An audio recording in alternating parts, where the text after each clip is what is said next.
참의원 리포트. 출산율 0.7명, 국가가 소멸하고 있다.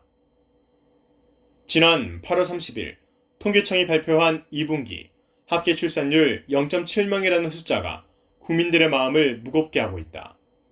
우리 사회와 정부는 합계 출산율 0.7명이 던지는 의미를 어느 때보다 진지하게 묻고 대책을 수립하여야 한다. 첫째, 국가 안위와 관련한 중대 사안으로 저출산 문제를 인지하여야 한다.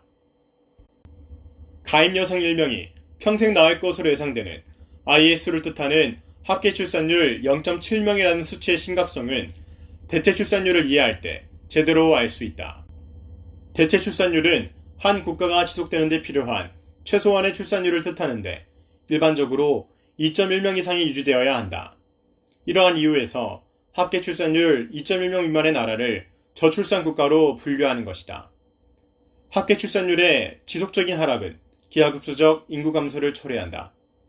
2021년에 갱신된 통계청의 장래 추계 인구를 보면 향후 18년 뒤인 2041년도에 우리나라는 인구 5천만 시대의 막을 내리고 4천만 시대로 접어든다. 그리고 2066년에 인구 3천만 시대로 접어든다. 떨어지는 모든 것에는 끝이 있다. 지방 소멸이 현실이듯이 이대로 가면 국가 소멸은 시간 문제이다. 둘째, 저출산의 원인 분석과 정책 수립을 근본부터 새롭게 하여야 한다. 매년 수십조 원의 예산 투입에도 불구하고 긍정적 지표로의 전환이 보이지 않는다면 무언가 잘못된 것이다. 작금의 원인 분석과 정책 패러다임을 폐기하고 다시 시작하여야 한다. 무엇보다 재정적 지원이 출산율을 높일 수 있다는 망상에서 벗어나야 한다. 출산 장려의 대표적 성공 사례인 독일의 킨더겔트가 저출산 대책의 시금석이 되어서는 안 된다. 교육과 노동구조, 이민, 보험, 연방제 등 국가 운영 시스템이 다른 나라에서 성공한 출산 장려 제도임을 잊지 말아야 한다.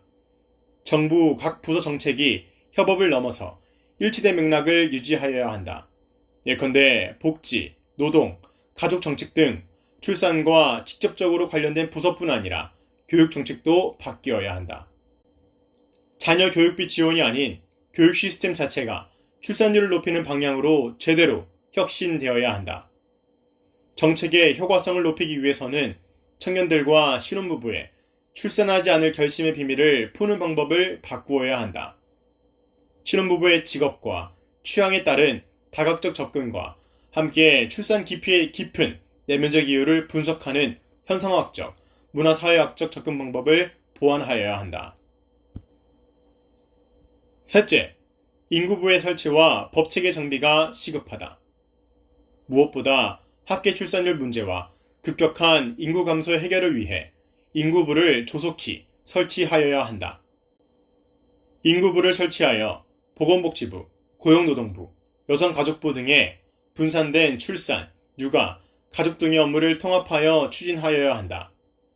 저출산, 고령사회기본법 등을 포함한 기존 법령의 재정비가 필요하다.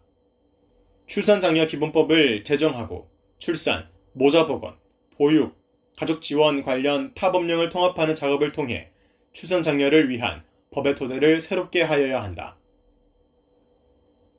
국가의 3대 구성요소는 국민, 영토, 그리고 주권임은 주지의 사실이다. 국민은 주권을 가진 영토에 사는 인구 그 자체이다. 인구가 감소하고 있다는 것은 국가 존립의 근본이 흔들리고 있다는 것이다. 미래 국가의 안위와 존립에 큰 위기가 닥쳤다.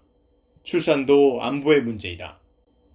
저출산 문제를 국방의 보훈과는 중대한 사안으로 받아들이고 대안을 수립하여야 한다.